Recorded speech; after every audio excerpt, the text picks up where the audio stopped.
There comes a time in every person's life when you realise it's not about doing what you are told, but doing what you know is right for you. Let us take a journey of learning and discovery with the world's most successful people who are living the life of their dreams, walking through life using their inner wisdom and being of service to others. Forget exams, grades and test scores. What is your purpose? As we let go of what we think should be and learn from our elders to gain knowledge, inspiration and a true sense of who we are. What are your dreams? Does your life have meaning?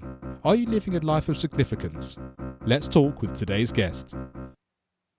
Hello, my name is Mark Taylor and welcome as we spend some more time together on the Learning on Fire podcast. Today I'm talking to Seth Perler. Hi Seth, thanks for joining me and let's explore the journey of who you are. Hey Mark, thank you for having me.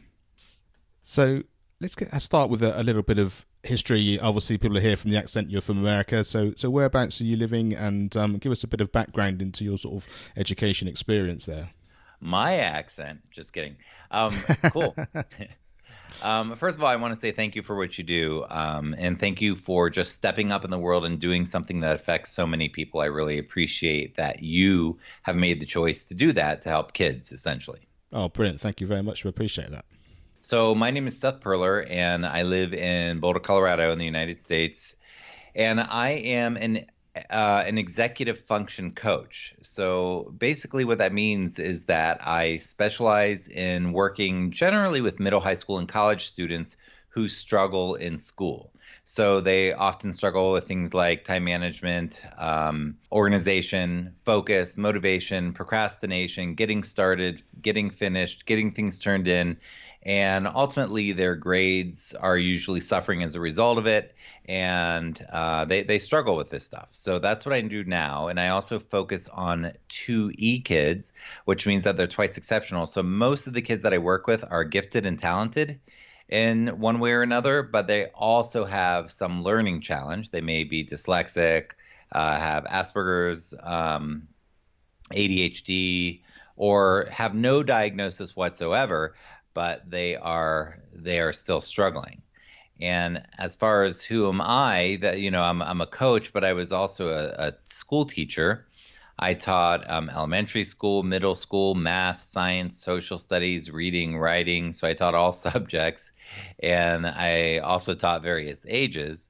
And as a kid, I often talk about this, but as a kid, I was that struggling student.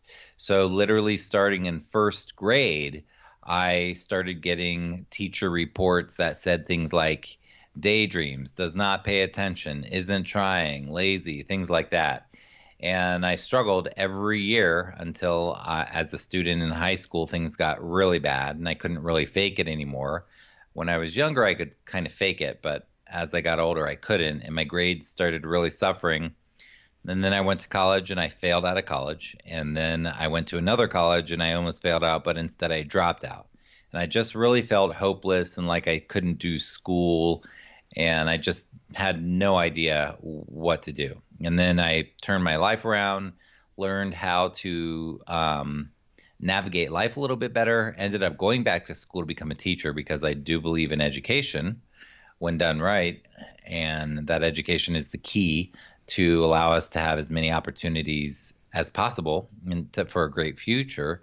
So I ended up becoming a teacher, teaching for 12 years, and then leaving teaching to become the coach that I am now and really focus on helping kids who struggle with this stuff so that they can have a great future.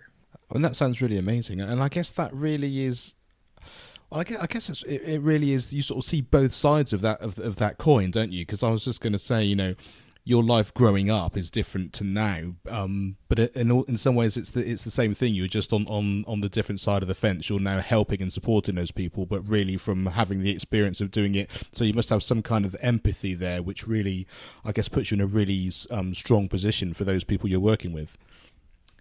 Yeah, that's a good point. I feel like I was born for this.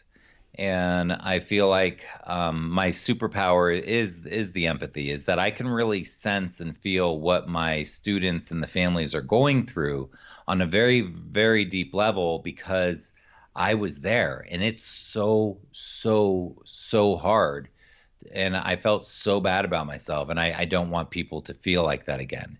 And also, as a successful business person, blogger, vlogger, person who runs my own business doing this, I still struggle with the exact same things that I struggled with as a student, except I've learned a better executive function now, and I've learned what works for me, not what my parents think or society thinks, but what works for me so that I can be successful. And I really see that with the kids that, you know, I really sense what they're going through, and I want to help them find their own way. I call it Franken study. We can get to that later maybe, but their own systems that work for them rather than us as adults dictating, oh, you need to do it this way, you need to do it that way. We really need to tune into the individual. I think that's absolutely key. And what I really love about that is the fact that, you know, in this particular example, you know, we're talking about students who are really struggling specifically with certain areas of their learning. It's not even a general thing about I'm being told I'm supposed to be a doctor or a lawyer and really I'd rather be an artist. We're talking about very specifically, I want to be able to function in a way that enables me to support my schooling in a very sort of clear and straightforward way. And so it's really interesting sort of having had a few of these interviews now about how it really, this idea of being yourself and finding what works for you really does stretch across the entire spectrum of every person, not just one particular niche. And I think that's a really interesting thing, and I think people listening can really identify with that no matter who you are. It really is about, if you can put yourself and think of all these things around school and people that are supporting you as tools and supportive people, then you can find your way to go forward, I think. Yes. So you said, you know, school was a struggle, and you were sort of almost faking it for a long time until you sort of really sort of turned it round. But what was valuable about that school experience, even if it wasn't necessarily a positive thing? Was there something valuable that you really learned from that? Yeah, definitely.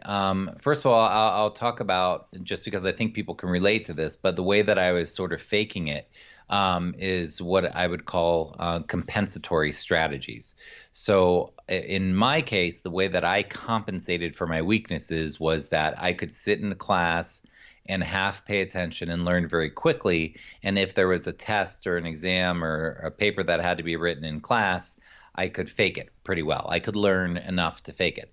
And what I wasn't good at, though, was like I failed most of my classes because I didn't do anything that had to be done out of class. I wasn't disciplined enough to do my homework and to get it turned in. And those types of things are what brought my grades down. And, what was valuable about my school experience, I guess, there were positive things, certainly. But I was always an outside the box kid. I was always the black sheep in my class. So, and I experienced a lot of shame in terms of getting the message, you're lazy, you just must not care about school, you're not trying hard enough, you just need to pull yourself up by the bootstraps and work harder. I got all these messages that really I internalized, and I felt like, wow, not like I'm failing, but like I am a failure. I'm going to say that again.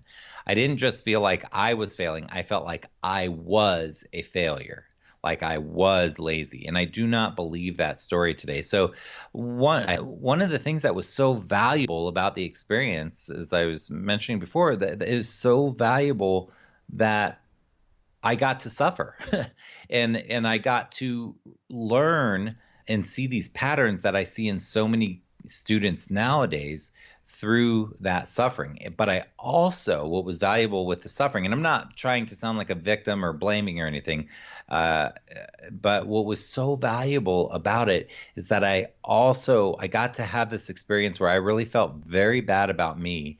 And I got to learn that we can completely change our life experience and learn to listen to our own gut and our own conscience. And we can learn to find our own strengths and our own interests and our own gifts, our own talents and our own purpose and our own meaning in life.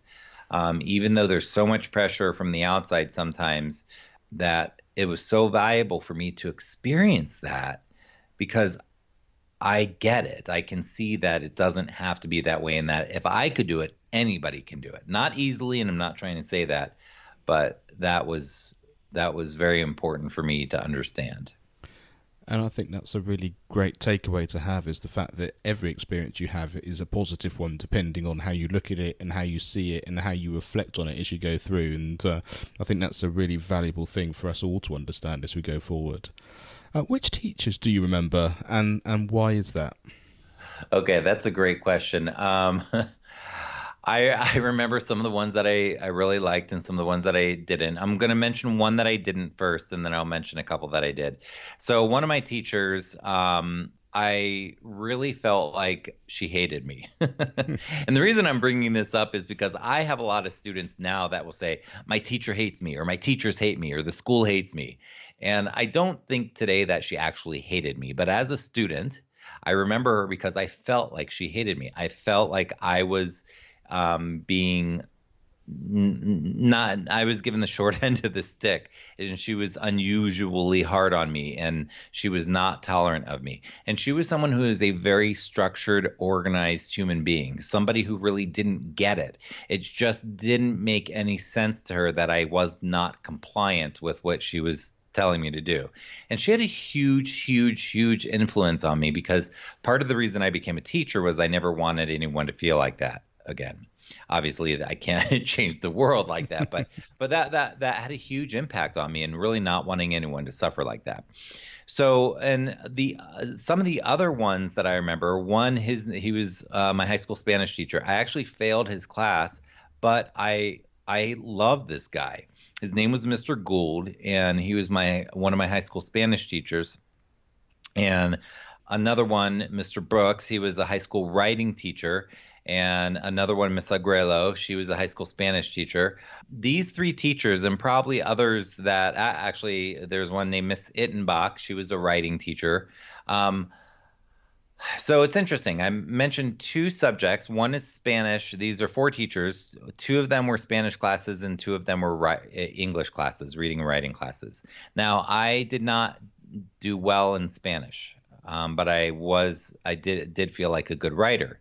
So that kind of brings up the topic that, sometimes students who, when they're engaged in a topic, they can be more successful in the class. And when they're not interested in a topic, they can be less successful. However, if you have a teacher that cares about you, you can be more successful in a topic you are not interested in, and you can learn to be interested when you have somebody who's really inspiring. Anyhow, these four teachers that I mentioned, the reason that they were so memorable for me is because of one very interesting thing, and that is that they cared about me. Of course, it had to do with the content. It had to do with how into the content they were, how inspiring they were, and all this stuff. But the main reason I remember them is because they cared about me. They accepted me. They made me feel seen. They made me feel heard. They made me feel known. They made me feel understood. They made me feel emotionally safe. They made me feel like I was valuable as a human being, regardless of any of the struggles that I had. They made me feel cared about. That's amazing, isn't it? Because you often actually think of these things in terms of, this teacher was really important to me, or I really liked them because, like you said, I was good at the subject, or they gave me good grades, and you do sort of get that sense sometimes that, oh yes, they were really inspiring. But I think what you've taken us on a journey there is that whole nother level of why that's the case, being seen, being understood, being heard, all of those things, and then you realise that all of these things, and the real talent of teachers, especially when you really need support, is that ability to connect on a level which is above and beyond sort of teacher pupil. It's actually much more on a more human to human level, I think. It's so simple. And in that, when you put it in those terms, it really is. It's caring about another human being. Teachers choose this profession because they want to make a difference. But a lot of teachers haven't done their own inner work or therapy or whatever they need to do to resolve their own stuff. And that shame and those expectations can sometimes really impact somebody negatively, because they're wanting the student to be something that they aren't, rather than meeting them where they're at. But yes, when you're cared about, in my kids today that I work with, I can see it all the time. The students that I work with, when they know that they're cared about by their teachers, they're going to work harder for that teacher. They're going to give more of themselves. They're going to feel safe enough to take risks in that class to push themselves beyond their comfort zone for their own well-being. And that's one thing we do know, isn't it? Is that it's outside of your comfort zone when real sort of magic happens and real learning and real growth happens. And the sort of dichotomy is that, of course, you need to be safe to do that, even though it's such an unsafe place of feeling. And it's you can see why that relationship is so important, because I guess it's a trust, isn't it, that no matter what the outcome, this teacher and this environment's got your back, no matter what you're trying to achieve. When you feel like that, when you feel like that, those are great words, Mark. When you feel like they've got your back no matter what, you can move mountains. So who did you admire when you were young? So I thought about that question in a couple of different ways. As far as the people that I knew, it's a very open-ended question. As far as the people that I knew in my own personal life, the people that I admired probably were usually somewhat black sheeps themselves, or outside of the box people that I felt accepted by and understood and seen and heard and all that stuff. So I admired people who made me feel valuable and important.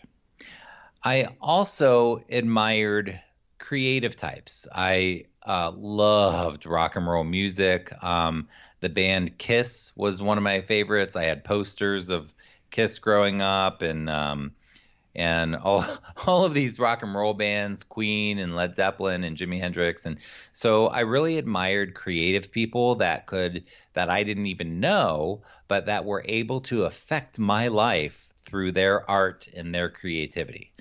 So I definitely admired those type of people. And then the third type of people that I really admired, I think, were I was kind of different as a kid in that I started reading sort of self-helpy books unusually young. So when I was 13 or 14, I read Dr. Wayne Dyer, and I read Elizabeth Kubler-Ross.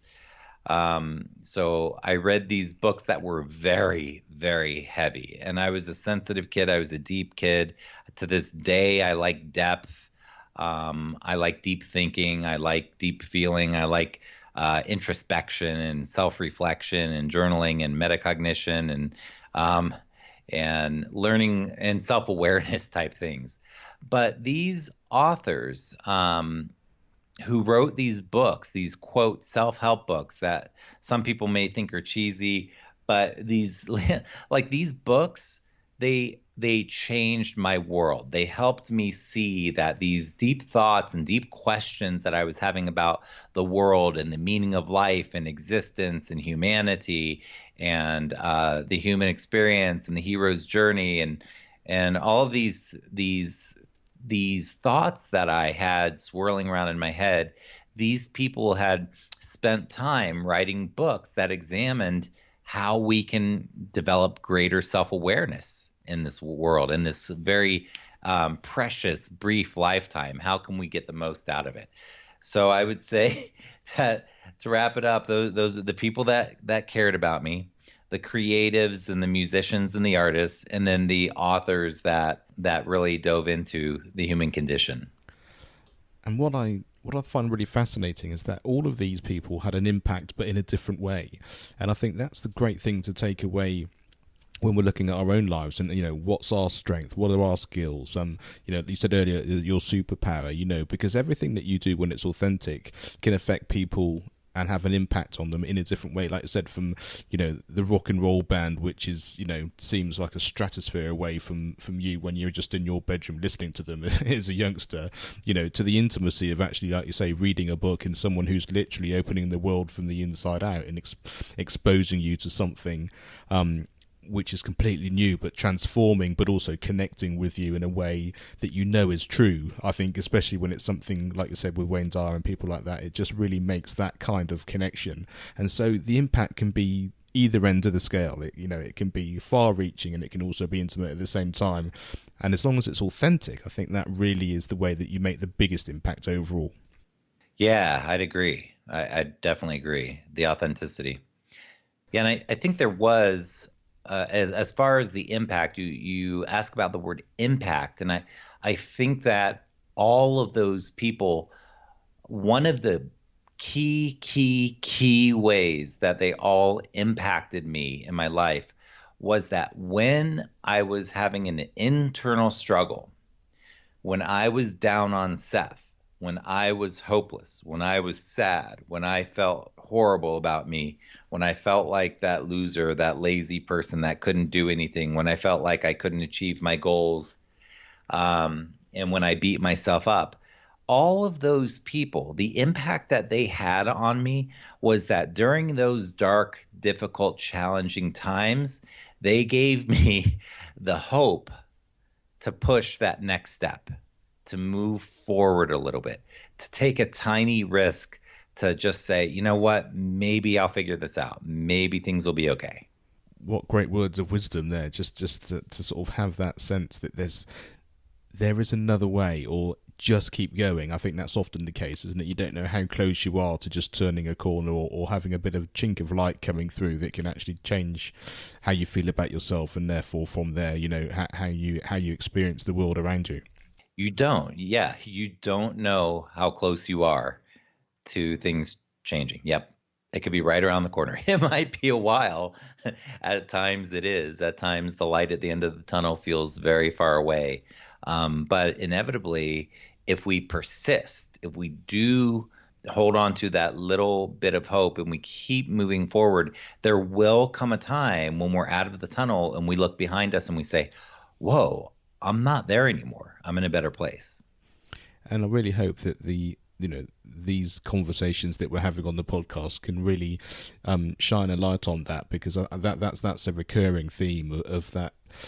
I guess when you're younger, that whole sense of perspective, and you haven't got the experience because your life is limited to the number of years that you've been alive. But just if you can just hear enough of this sort of conversation about the fact that the people that we're talking to, the people that these conversations are coming around, really have had this experience and they're saying the same thing. Hopefully there's a little bit of wisdom there that just gives you that extra strength, just to, if you are struggling, to be able to just really just keep going. And I think that can be as important as anything else you're going to hear on this podcast or any other. To be honest, it really is a key factor, and so often. Yep, just persist, even if it's a millimeter, even if it's 50 steps forward and 49 steps back.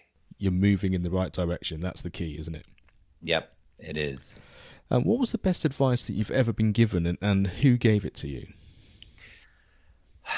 Consistently, the person that has given me the best advice in the most pivotal years of my life was this old guy named Red. He's now passed on.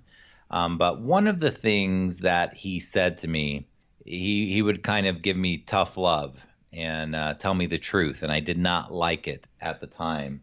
But I would always walk away from whenever he gave me advice, and I would always ask myself if there was any truth in what he said, even though I may have not liked it at the time. I would always ask myself, was there truth in it? And I would inevitably find that, yes, there was truth in it. He saw me very clearly. And one of the things that he said to me is he sat me down and he pulled out a little piece of yellow paper. And I remember this, and this was many years ago, but I remember it like it was yesterday. And he drew a picture of a basketball court. He was a big Indiana University basketball fan. And he said, Seth, look at this. This is a basketball court. I'm like, okay. He said, see this? This is where the audience sits. This is where you pay tickets to watch. And this is the court, and this is where people play the game. And I'm like, okay.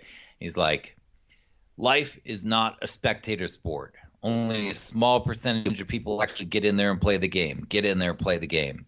And that metaphor for me definitely stuck with me. And thinking, you know what?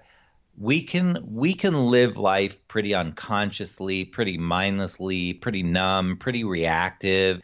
We can just kind of do what we've learned and not really question things, and just kind of be a robot and go through life kind of numbing out and just kind of, watching TV or drinking beer all the time or playing video games all the time or doing whatever people do to kind of forget about life and kind of miss out on the fact that life is not a spectator sport.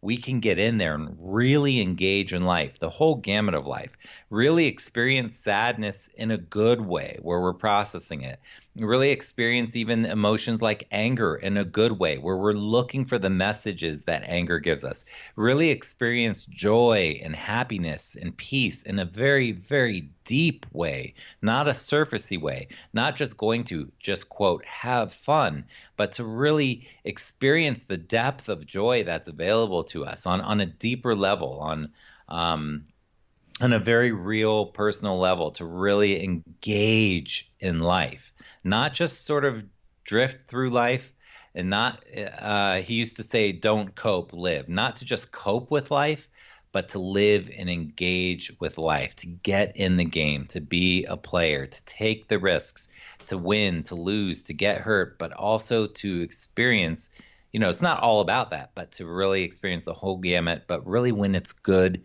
to really know how to enjoy it and appreciate it when it's good, and to be grateful for the people that we have in our life, even if they annoy me, even if they get on my nerves. The fact is that the great people in my life give me so much more good than bad. And there are so many wonderful people in my life, and wonderful opportunities and things. And so just to really be alive, not just cope, but to be alive and play the game and not be a spectator.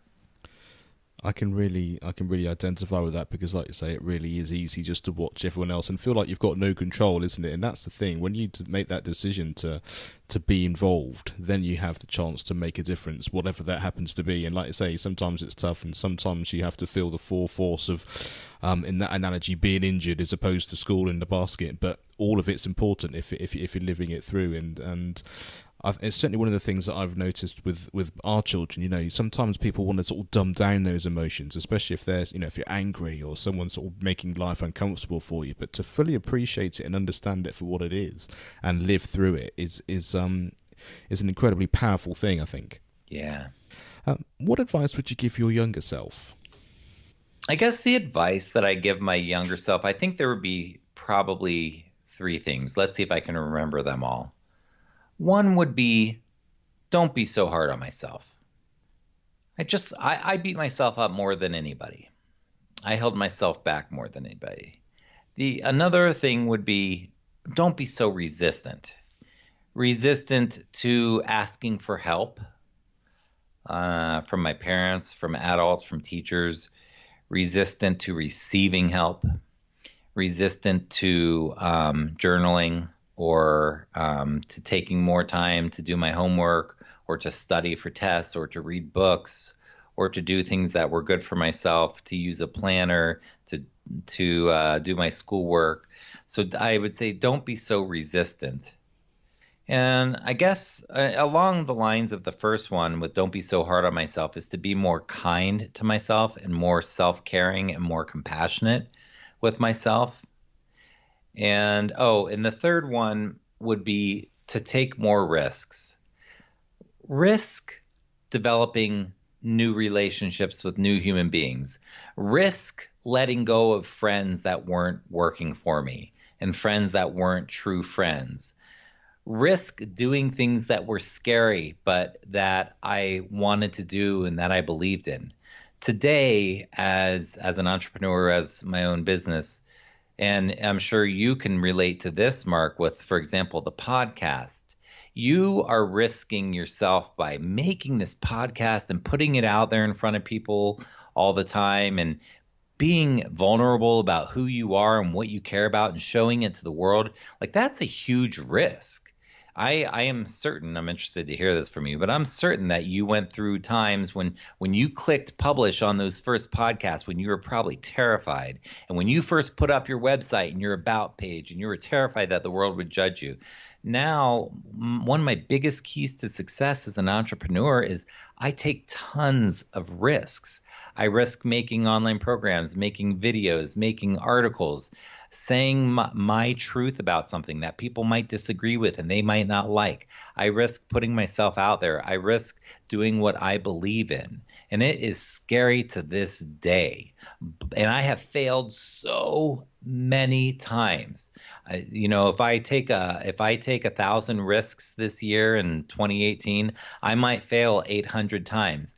But those successes, those 200 successes, whether they're big or small, even small successes, matter so much more than the failures. The failures I just learned from. Now I just look at them as learning experiences. They're nothing. I enjoy it. It just gets me closer to success. And the successes feel so meaningful and so rich and so amazing. So I would say to give myself the advice of take more risks, go try stuff, go tell somebody how you really feel about them in a good way or a bad way. Go get a job and get fired. Go get a job and succeed. Go try to start a little business. Go start a business and watch it fail. Go start another one and watch it succeed. It doesn't matter. Just keep trying. It's kind of like the basketball game and getting engaged in life. Just go play the game, take risks, try things. I'm not saying stupid risks or foolish risks or risks that are self-harming, or risks that are going to potentially get you in trouble or things like that. But I'm saying consciously take calculated risks that are beyond your comfort zone, that are going to push you, and that may work and they may not work. But don't be attached to whether or not they work. Go try it out and see what you're made of. That's what I would tell myself. I think that's great advice. And I think one thing I'd like to add to that is the fact that it's also a habit, isn't it, in some ways? Because Yes. like you said, you get into that sense of, failing isn't failing when it's a positive learning experience. And like you said, those, when you first set up anything, you're thinking everyone's looking at it, everyone's judging you. But actually what you're doing is judging yourself most. And actually, do your best work, do what you think is right, put yourself out there authentically, and then just see what happens. And because there is no perfect, because I know, having gone through this cycle quite a few times now, what I think is the right thing to do or the perfect thing or what I think is pushing me now is going to be very different in 6 months' time. So actually just doing it, just putting it out there, seeing what happens, and then you're going to move on, whether it was a success or not, because that goalpost is going to change for you, and that particular learning curve is going to change each time you do something new anyway. Yep. I say the same thing. I say that I'm a different person every 6 months. Yep. And they're both habits. I can be in the habit of limiting beliefs where I believe that I can't do it. This is too hard. This is stupid. I don't want to try. Why even give it the effort? And then I can be in the habit of, you know what? Just do it. Let's see what happens. But you're right. They are both habits. And I think it also sort of stems back a little bit to, like you said, about that kind of just doing it a little bit, anything is a positive one in the right direction. So even if you want to just push yourself a little bit, just write that one extra part of a blog or something, or just make that comment to someone which you think is important, and it just pushes that boundary a little bit. But it does, just like you say, it creates that positive habit and just opens a world that you can't quite know what you're stepping into until you actually see it and start to part the curtains enough to start to step inside, and then just allow it to happen. And I think that's a really key thing as well. Just it needs those positive things, and until you take those risks, you don't know what that world is beyond there. Yep, and it's all about the baby steps. How do you eat an elephant? One bite at a time. Yes. Absolutely true. What does your future look like? My future. Well, I'm spending more time in Hawaii on the beach, getting away from technology. My future, I guess there are these different levels of it in terms of my day-to-day life. Hopefully my future looks happy and healthy and filled with the most important thing in the world, which is family and friends that are important to me, spending quality time with people I care about. So hopefully my future is filled with more and more and more of that, of great relationships with people I care about. But I also see my future as being able to get better and better and better at doing my mission, which is serving kids, which is helping students self-actualize and make their empowering kids to overcome their struggles so that they can make their own, as Steve Jobs said, make their own dent in the universe, so that they get engaged in the game of life, so that they take the risks and they can achieve their goals and dreams. So getting better and better at that I see that as my future, but also it's not for me just about serving the students that I work with or the families that follow my blog or podcast that I'm on or my videos or anything, but it's also about affecting change in education as a whole. One of my biggest goals that the reason that I do what I do is because I want to change education. I believe in education. I believe that a good education is the key to being able to create a great future. However, when you have school systems that do not recognize neurodiversity and executive function struggles and some of the emotional struggles and things that our kids are dealing with. And when sometimes the system or families don't have the tools or the knowledge or the know-how to be able to empower these kids to create a great future, then what we have is we have kids who grow up and who don't self-actualize and who get into problems with addictions or problems with relationships and unhealthy relationships or problems with doing jobs or careers that they don't even like or care about or don't matter to them. They don't have choices. They don't have freedom. They aren't able to achieve their potential. So part of what my future looks like is hopefully being able to influence and affect change in terms of how people perceive education as a whole, and hopefully empowering people to make different choices to better educate people so that the systems work better and provide students more with what they need so that they really can really write their own scripts in life and really craft a great future.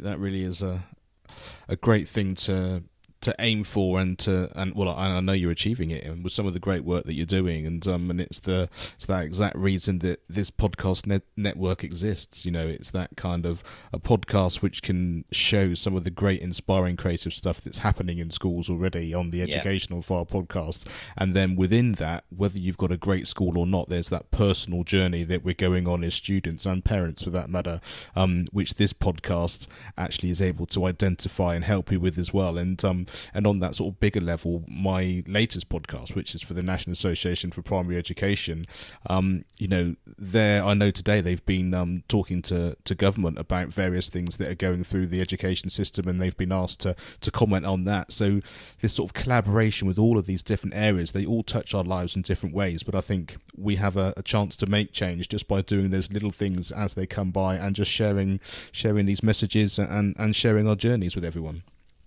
What podcast, book, video, film, song, or what resource has had the biggest impact on your life, and why was that? Okay, so as far as what podcast, book, video, film, song, or other thing that has had a big impact on my life, I'm gonna mention a few here that happened at a pivotal time in my life. But basically, for me, I have always loved song lyrics. They've had a huge impact on me.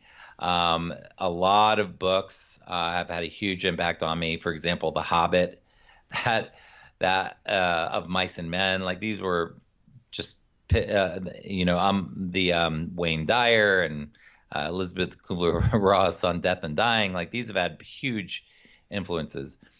But I will say that one resource that has had the biggest impact on my life would be there's this guy, and his name is Seth Godin. He's a blogger and a writer, and he's all over YouTube. You can find him.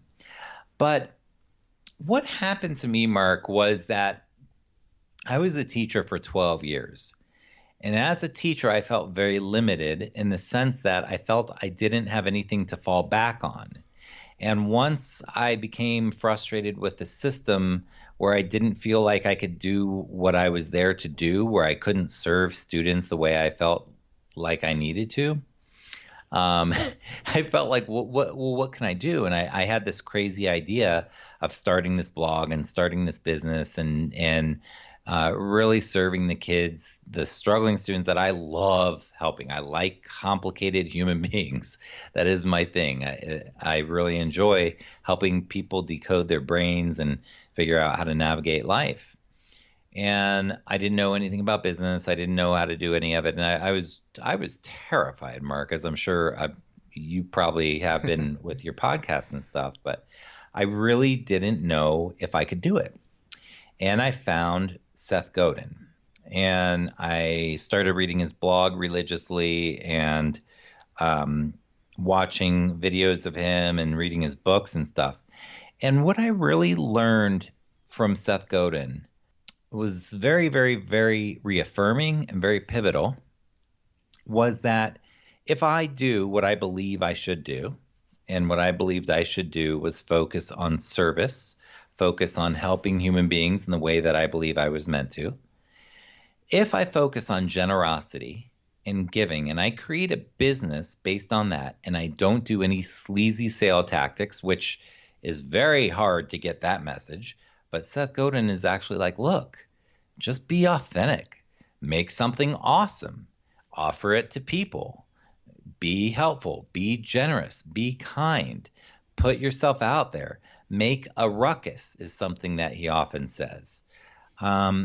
He really, really affirmed for me. Yes, Seth, keep just like what I told you before with my, the people who really encouraged me with their art and had an impact. He had this impact on, look, just keep trying to serve, keep trying to give, keep trying to be generous, keep trying to run a business that you believe in, the way you believe in doing it. And I would hear all kinds of messages from the internet or from marketers and from people, and and I would see all these sleazy advertisements, and I hate that stuff. And it was so refreshing to know that I didn't ever have to do any of that, that I could really build something where I'm trying to be helpful, and I could also make a living doing what I love and what I'm passionate about. So I guess that's the resource that I want to mention to you. There are lots of books and podcasts. I'm not going to mention specific ones, but because there are just so many. But he always says the same thing, that it's in different ways, and he just really makes it applicable to any type of human being who is looking for inspiration. And I really like that. Like I say, it's about that connection, isn't it? When someone speaks to you, I mean, they're speaking to the world, but at the same time, they really connect with you. And just so that you know, all these resources are going to be on the show notes, so you'll be able to click through and have links to all these things, and we'll find some links to the book, but also some of the great videos in that. There's a TED Talk, isn't there? I believe that. He's got very good, a couple of TED Talks, and one of them is called, I think it's called Stop Stealing Dreams, and it's all about education. So that's perfect, and that just really resonate with so many people when they watch that, especially for the people listening here. So that's a great one, and as I said, they'll be on the show notes, so you can just click straight through. Well, it's been a great conversation, Seth. I've really enjoyed it. You've given us so much value, and if people want to find out any more about you, what's the best way for them to get in contact and discover the rest of the Seth Perler that we haven't managed to discuss yet? Yeah, awesome. Again, Mark, thank you for stepping up and for just making a choice to do this. I know you didn't have to do this, and you created this thing that helps people. And I love when people step up. It's just one of the most inspiring things to me. They can find me on my website. It is sethperler.com, SETHPERLER.com. And on my blog, if you sign up on the homepage, I send out a free course, the Student Success Toolkit, where I send out a course that helps students figure out some really unconventional ideas about how to deal with the resistance and how to feel more successful, less stressed out, happier in life and in school. And I also have a course called UGYG, which is a semester-long course for students and parents. There's actually a huge parent module with about 20 different in-depth parent lessons for how to help your child. And I go through all my methods of how I help students transform their lives. Yeah, and that's the resource, sethperler.com. I have an exhaustive blog. I'm also on YouTube, Seth Perler on YouTube, and I have a ton of in-depth videos on YouTube where I explore all kinds of relevant topics here. Thank you, Seth, for sharing your wisdom and allowing us to learn from your experiences. You're so welcome. Thank you all. Thanks for listening to the Learning on Fire podcast. For more information, please visit educationonfire.com and follow the links from the homepage. This show is sponsored by the National Association for Primary Education.